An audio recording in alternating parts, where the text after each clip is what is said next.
linear partial differential equation of first order. A partial differential equation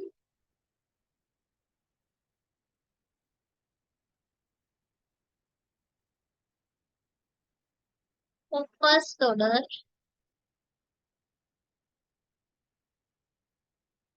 जो कि generalise form होगी F function X Y Z P Q equals 0 in which dependent variable is z and is a function of two independent variables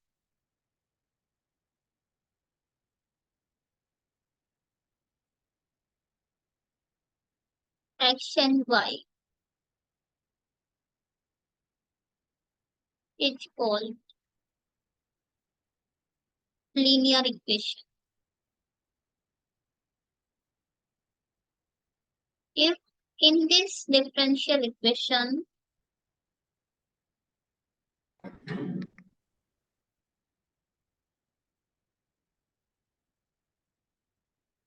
a dependent variable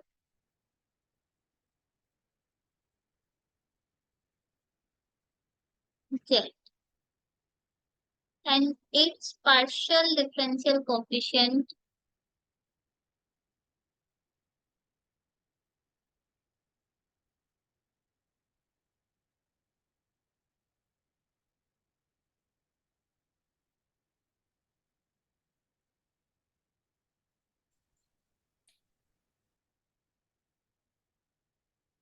del z by del x and del z by del y all occurs in first degree.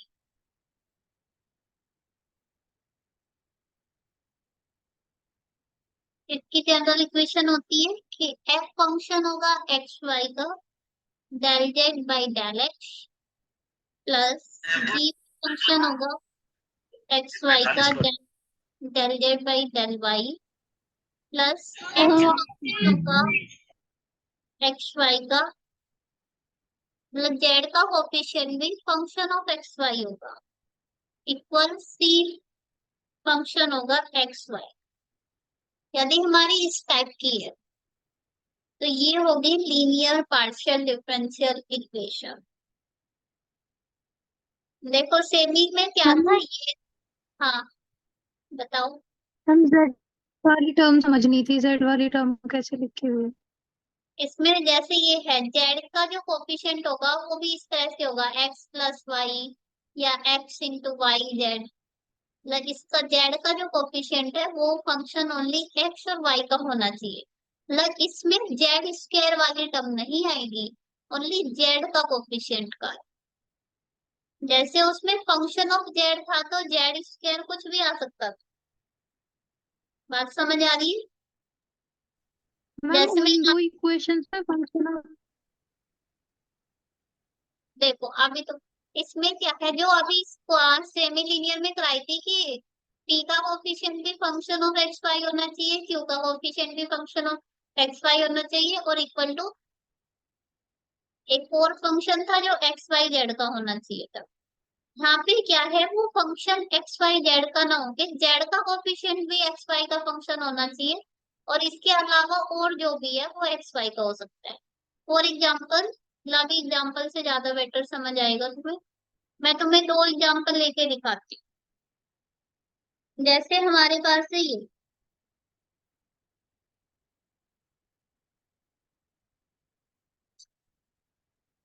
X cube plus y cube del Z by del x plus 3x plus 5y square del Z by del Y plus x minus y z equals sine function of x plus y. एक equation हमारी ये है, ठीक है। और एक equation में लिखती हूँ x plus y square del Z by del x plus x log y del z by del y equals to z square x plus x y plus e to the power x. अब देखो इन दोनों में difference क्या है। जो P का coefficient है वो एक्स वाई का फंक्शन है, क्यू का कोफिशिएंट है वो भी एक्स वाई का फंक्शन है, और जो इक्वल में है वो एक्स वाई जेड तीनों का है। अब यहाँ पे जेड की पावर कुछ भी हो सकती है ना, 2 3 4 5 कुछ भी हो सकती है। तो ये तो थी सेमी लीनियर। लेकिन यदि हम लीनियर के केस में देखें तो एच की पावर भी 1 होगी, सॉरी इस जेड की पावर भी 1 होगी, जो डिपेंडेंट वेरिएबल। बात समझ आ रही है? Yes ma'am. तो ये इतना डिफरेंस है इन दोनों में। उतारो इनको, अभी मैं कुछ इक्वेशंस लिखती हूँ, तुम खुद आइडेंटिफाई करोगे तो तुम्हें पता चलेगा इन चारों में क्या क्या डिफरेंस है।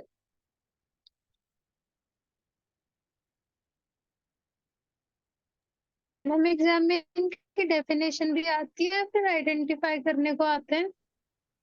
डेफिनेशन भी आ सकती है, इंटरनल में तो आ सकती है एडिक्वेट,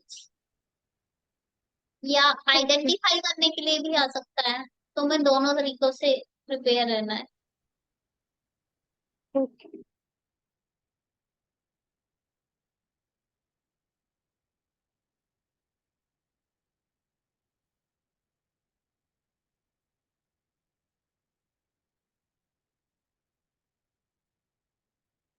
हो गया सबका यहाँ तक?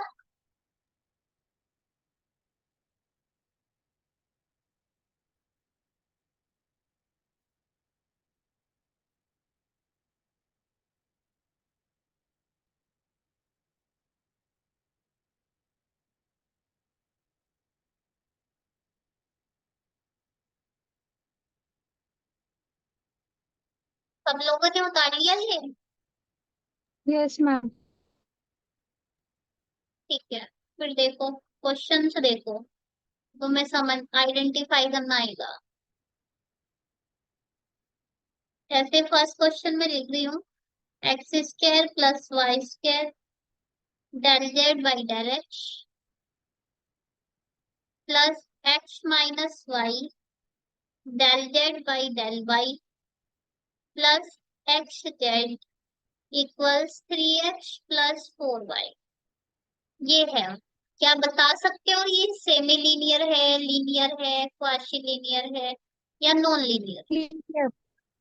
लीनियर है, लीनियर। क्योंकि तुम्हें पता है कि इसका कोफिशिएंट भी एक्स वाई का फंक्शन है, इसका कोफिशिएंट भी एक्स वाई का, जेड का कोफिशिएंट भी, और ये भी, तो ये हो गई लीनियर। अब मैं दूसरी लिखती हूँ, z y square p minus x y cube equals x z minus 2y। ये बताओ। अब देखो p का जो कोफिशिएंट है वो किसका फंक्शन है, एक्स वाई और जेड तीनों का है, मतलब एक भी जेड आ गया तो किस फॉर्म में चली जाएगी ये, quasi linear. Quasi linear. Quasi. बिल्कुल। तो इस तरह तुम्हें आइडेंटिफाई करना आना चाहिए। अभी नेक्स्ट देखो, x square del Z by del x plus y cube plus x cube del Z by del y equals x square plus y square plus z square. ये बताओ।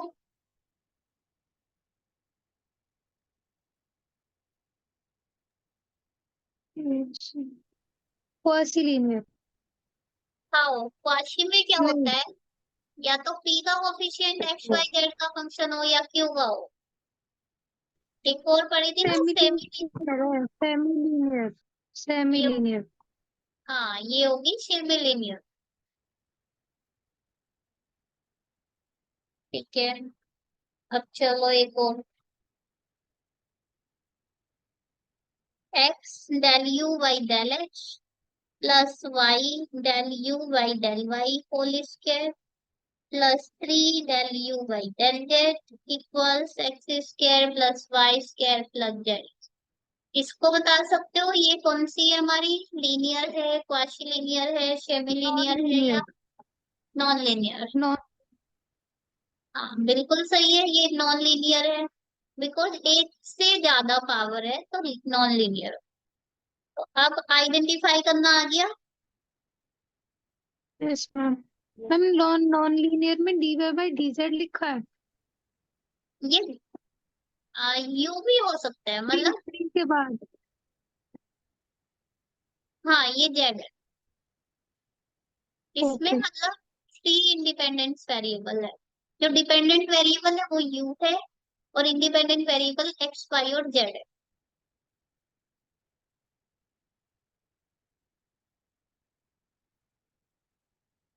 समझ आया? Yes ma'am. ठीक है फिर आगे बढ़ते हैं। किसी को कोई डाउट्स तो नहीं है ना?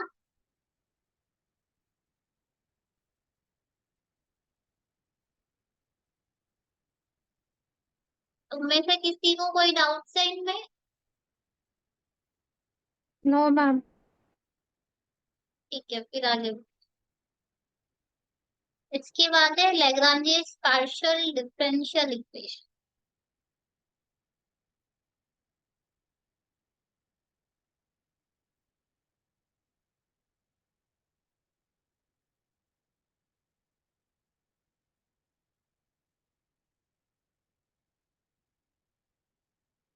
Lagrange's linear partial differential equation. जो पार्शियल डिफरेंशियल इक्वेशन हमारी इस फॉर्म की होगी, लीनियर पार्शियल डिफरेंशियल, यदि इस फॉर्म की है, capital P small p plus capital Q small q equals r, जहाँ पे where p q and r are any functions of x y and z is called Lagrange's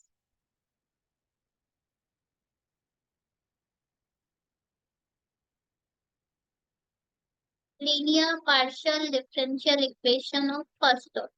मतलब जो Lagrange's ने general formula दिया था, only first order के लिए दिया, p p plus q q equals r. बात समझ आ रही है कि नहीं आ रही है? Yes ma'am. अब देखो सॉल्यूशन कैसे बताया था इन्होंने। तो लैग्रांजेस सॉल्यूशन,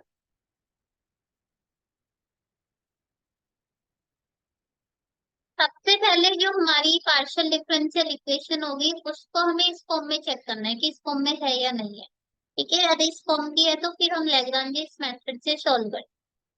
इसको सॉल्व करने के लिए हम क्या करते हैं, ये फॉर्मूला होता है डी एक्स अपॉन जो स्मॉल पी का कोफिशिएंट होता है capital P, d Y upon जो स्मॉल क्यू का कोफिशिएंट होता है कैपिटल क्यू, और डी जेड अपॉन जो इधर होता है राइट हैंड साइड में are.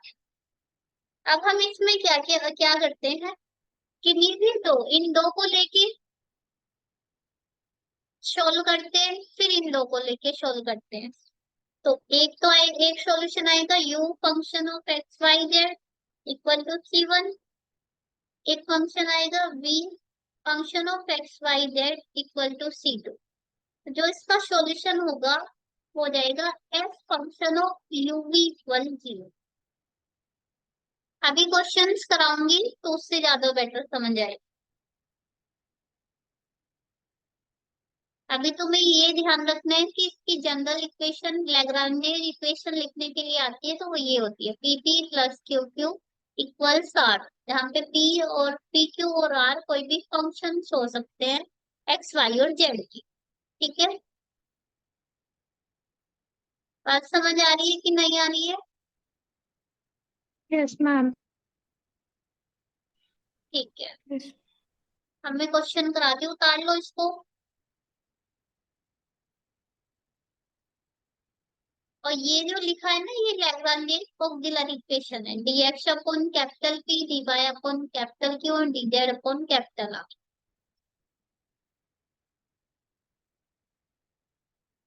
Lagrange auxiliary equation.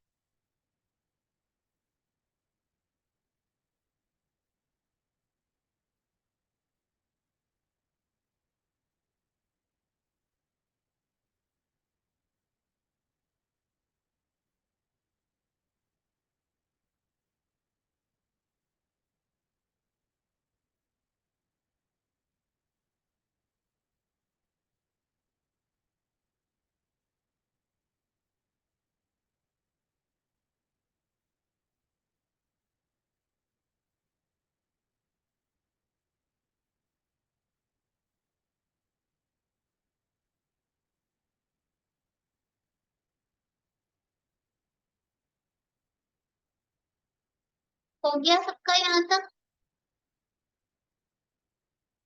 Yes ma'am.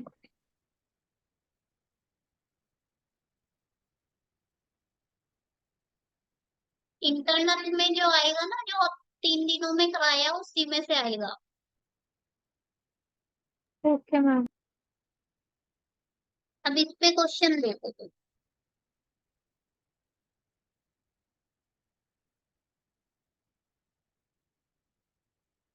जैसे क्वेश्चन दे दिया, सोल्व करना है। H z p plus y z q equals x Y. ठीक है, इसे हमें सोल्व करना है। तो हमें आइडेंटिफाई करना है क्या ये इस फॉर्म का है, p p plus q q equals r. बिल्कुल है। तो ये वैल्यू किसकी हो गई, कैपिटल पी की। तो यहाँ पे कैपिटल पी की वैल्यू क्या है, एक्स जेड। ये वैल्यू किसकी है, कैपिटल क्यू की। तो ये हो गई वाई जेड। ये वैल्यू किसकी है, कैपिटल आर की। बताओ यहाँ तक समझ आया सबको? Yes ma'am. ठीक है, फिर लैग्रांज ऑक्सिलरी इक्वेशन लिखेंगे।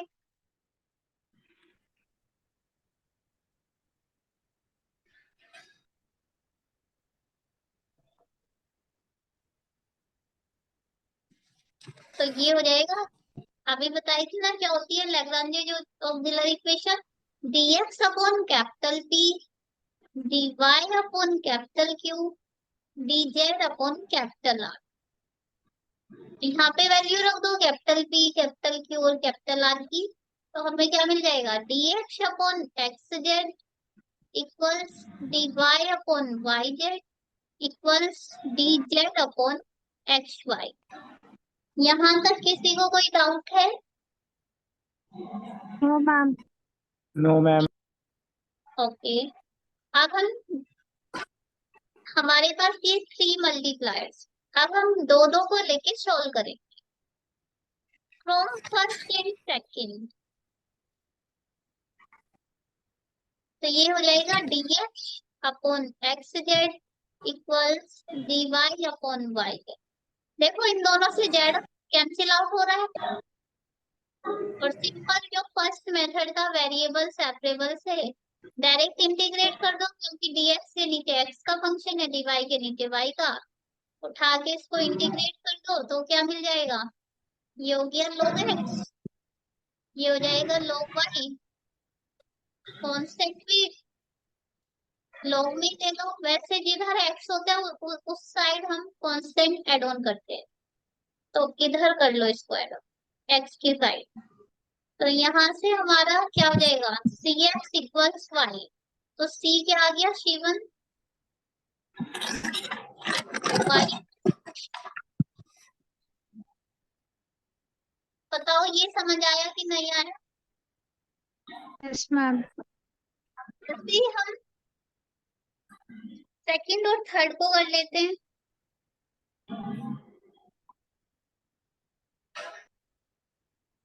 या सेकंड और थर्ड को भी कर सकते हैं, लेकिन सेकंड और थर्ड को करेंगे तो इसमें क्या होगा कि y कैंसिल हो जाएगा, z और x में फंक्शन आएगा तो प्रॉब्लम आएगी। तो हमें ऐसा चेक करना है, यदि हम फर्स्ट और थर्ड को लेंगे कोई किसी को भी ले लो, क्योंकि अब हम यहाँ से वैल्यू पुट कर लेते हैं। तो फ्रॉम सेकंड एंड थर्ड ही ले। तो ये क्या बनेगा, D Y upon Y Z equal से D Z upon x Y. ठीक है, अब y से तो y कैंसिल हो रहा है, ये बना d Y upon z equal c बना डी जेड अपॉन एक्स। यहाँ से हम x की वैल्यू लिख सकते हैं, x की वैल्यू क्या होगी, y अपॉन सी वन। ये हो गया x d y equal z d z, इससे वैल्यू रख दो y upon c one d y और जेड डी जेड। अब इसको उठा के इंटीग्रेट कर दो, तो ये क्या बन जाएगा, y square by two a plus z equals z square by two plus a constant c two कह दो इसको। ये हमारा सी वन है। तो यहाँ पे आप फिर से सी वन की वैल्यू वापस रखो, तो ये क्या बनेगा, वाई स्क्वायर अपॉन टू और सी वन की वैल्यू थी वाई अपॉन एक्स, तो ये हो गया equals z square by two plus c two. ये बात समझ आ रही है कि नहीं आ रही। Yes ma'am. तो ये आया x y upon two minus z square by two equal c two. तो सॉल्यूशन क्या होगा, इस सॉल्यूशन इज एफ फंक्शन पहले वाले को रख दो जो सी वन की वैल्यू आई थी वाई अपॉन एक्स होगा, जो सी टू की वैल्यू आई है x y upon two minus z square by two equals zero. यही हमारा सॉल्यूशन होगा। बताओ किसी को कोई डाउट है इसमें। No ma'am. उतारो इसको, फिर एक दो क्वेश्चन और कराती हूँ तो सब ज्यादा समझ आ जाएगी।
कोई डाउट है किसी को। No ma'am.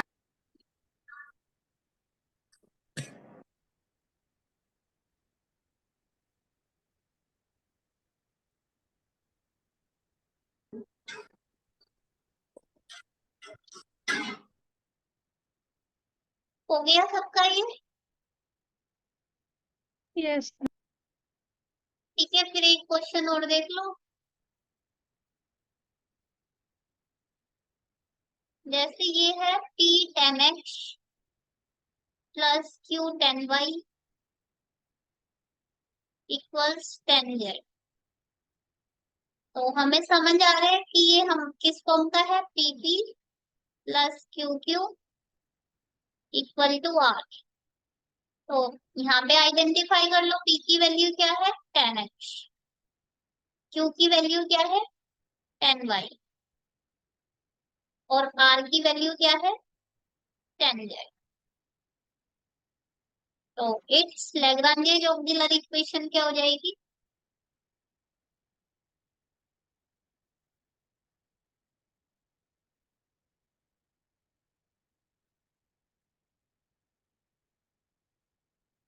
dx upon capital P dy upon capital Q और dz अपॉन कैपिटल R। तो ये हो गई dx upon ten x dy/10y। Ma'am ये मैम यहाँ बताओ। पे जो हम ये dx लिखते हैं, ये dx ही होता है, डेल x होता है? यहाँ पे डी होता है। ओके। हम्म, अब हमारे पास ये तीन मल्टीप्लायर है, तो वही दो दो को लेके सोल्व करेंगे। तो फ्रॉम फर्स्ट एंड सेकंड, तो ये हो जाएगा dx/10x इक्वल्स dy/10y। उठा के इसको इंटीग्रेट कर दो, तो इसको ऐसे कर सकते हो ना, साइन और कोस में कन्वर्ट कर सकते हो। तो ये हो जाएगा कोस x/sin x। बात समझ आ रही है? साइन या 10x को हम कैसे लिखते हैं? sin x/cos x। ये पता है ना सबको? यस तो यही किया है, तो ये उल्टा हो जाएगा क्योंकि 1 में है, तो कोस x/sin x। और ये कोस y/sin y और dy। तो इसका क्या हो जाएगा? साइन को t मानोगे तो cos x dx equal dt, तो 1/t का हो जाएगा। ये हो जाएगा log sin x और ये हो जाएगा log sin y। कांस्टेंट भी log में ले सकते हो, इधर ही ऐड कर लो, log c1। तो ये हो गया c1 sin x upon equal sin y। तो c1 की वैल्यू आ जाएगी sin y upon sin x। बताओ, कोई डाउट है किसी को? हेलो? No no ma'am. ठीक है, मैम। ऐसे ही हम सेकंड और थर्ड को लेके सॉल्व करेंगे, फ्रॉम सेकंड एंड थर्ड। तो वो क्या हो जाएगा? dy/10y equal dz/10z। तो सेम प्रोसेस, सिंपल इसको लिख सकते हो cot y dy equals cot z dz। और पता है सबको cot y का क्या होता है इंटीग्रेशन? log sin y। और ये हो जाएगा log sin z। यहाँ पे ऐड कर लो, इसमें किधर भी ऐड कर सकते हो, वैसे कांस्टेंट वो कोई रेस्ट्रिक्शन नहीं है। तो ये हो गया c2 sin y equal sin z। तो c2 की वैल्यू क्या आ गई? sin z अपन sin y। तो सॉल्यूशन क्या हो जाएगा? It's solution is F function c1 लिखो, c1 की वैल्यू करो यहाँ पे sin y upon sin x, comma sin z upon sin। इसमें तुम्हारी चॉइस है, तुम फर्स्ट सेकंड को लेके करो, सेकंड थर्ड को लेके करो, थर्ड फर्स्ट को लेके करो। ठीक है, तो आंसर इसमें वेरी कर सकता है। बात समझ आ रही है? Yes ma'am. तो ये मेथड है लैग्रांजेस मेथड। किसी को भी कोई डाउट है इसमें? No ma'am. ठीक है, उतारो इसको।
हो गया सबका?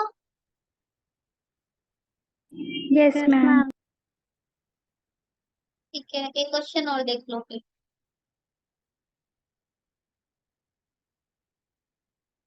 जैसे ये दे दिया, सोल्व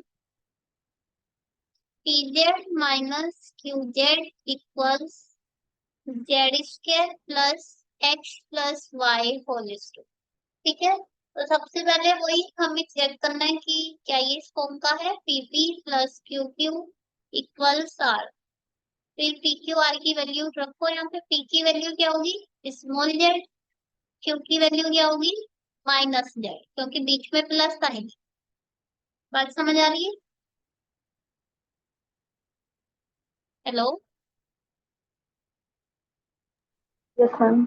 यस।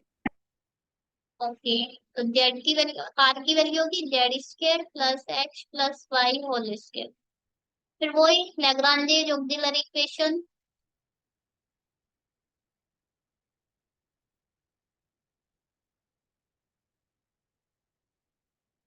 ये हो जाएगी dx upon capital P dy upon capital Q dz upon capital R। रख दो यहाँ पे पुट। तो dx upon z equals dy upon minus z equals dz upon z square plus x plus y whole square. ठीक है, तो यहाँ पे भी 3 मल्टीप्लायर्स बने हैं। From first and second, dx upon z equals dy upon minus z। तो ये क्या हो जाएगा, dx प्लस dy इक्वल्स 0। इसको इंटीग्रेट कर दो, ये आया from first and second.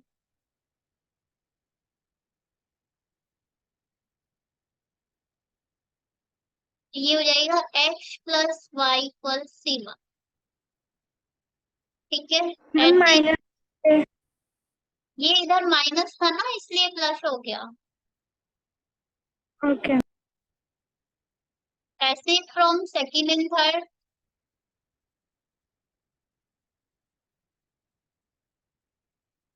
dy upon minus z equals dz upon z square plus x plus y whole square. अब देखो यहाँ से हमें पता है इसकी इसकी वैल्यू c1 है, तो यहाँ पे c1 रख दो। तो ये हो जाएगा dy equals minus z upon z square plus c1 और dz उठा के इंटीग्रेट कर दो। तो ये हो गया y प्लस c, या तो इस माइनस को इधर ही रख लो तो इधर प्लस हो जाएगा, तो minus y plus c2 equals, इसको t मानेंगे। जब हम जेड स्क्वायर प्लस c1 को t मानेंगे तो ये क्या आएगा, 2z dz इक्वल्स dt। तो मीन्स z dz की जगह क्या आएगा, dt बाई 2। तो हर्षदीप तुम क्या कर रहे हो, तो ये हो जाएगा 1/2 log z square plus c1। बताओ ये बात समझ आई कि नहीं आई? Yes ma'am. ठीक है, अब c1 की वैल्यू यहाँ पे पुट कर दो, और यहाँ से c2 की वैल्यू क्या हो जाएगी, y plus half log z square plus c1 की वैल्यू है x प्लस वाई। तो इस सॉल्यूशन क्या हो गया, it's solution is f function x plus y comma y plus half log z square plus x plus y equal 0। समझ आ गया? Yes ma'am. तो इस तरह से क्वेश्चंस होने। मैम ये यहाँ से समझाना जो आपने x प्लस वाई की वैल्यू c1 रखी है। देखो यहाँ पे जब इसको क्या हम इंटीग्रेट कर सकते हैं, जब इसमें x और y है, क्योंकि x और y हमारे वेरिएबल्स है, कांस्टेंट नहीं है। तो, लेकिन हमारी जब हमने इसको सोल्व किया तो इसकी वैल्यू c1 आई। ठीक है, तो हमने यहाँ पे इसको c1 रख दिया और फिर ये इजिली इंटीग्रेट हो गया।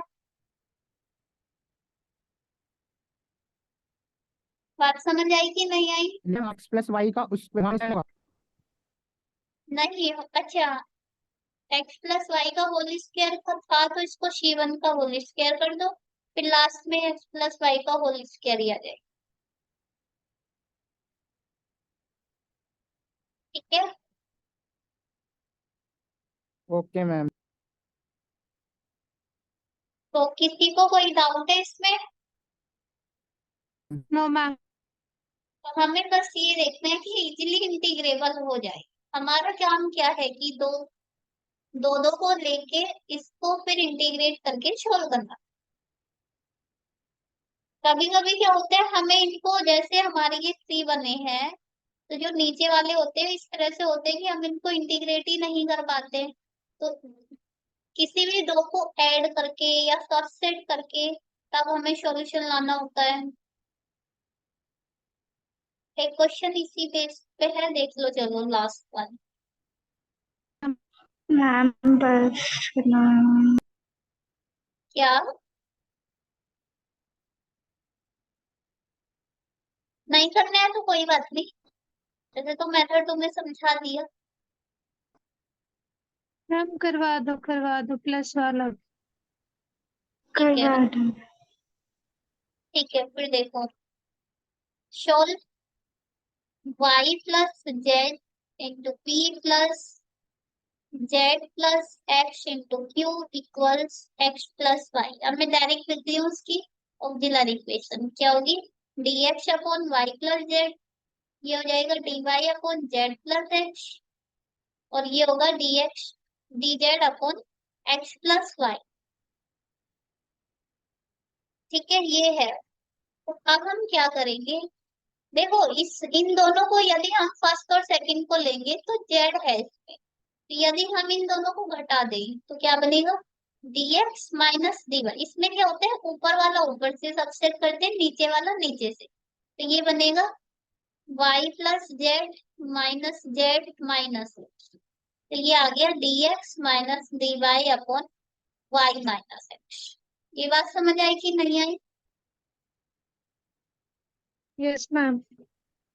ऐसे ही इन दोनों को देखेंगे तो यहाँ से जेड रिमूव, इन दोनों को सबसेट कर दो, तो ये बन जाएगा dy माइनस dz, तो यहाँ से हमें मिलेगा z minus y, x remove हो जाएगा। ऐसे ही यदि हम इन तीनों को ऐड कर दे तो हमें क्या मिलेगा? dx plus dy plus dz, और ये सब दो दो बार आ जाएंगे, टू बाहर हो जाएगा, x plus y plus z. अब हमारे जो फोर्थ फिफ्थ और सिक्स मल्टीप्लाई बने, इनमें से दो दो को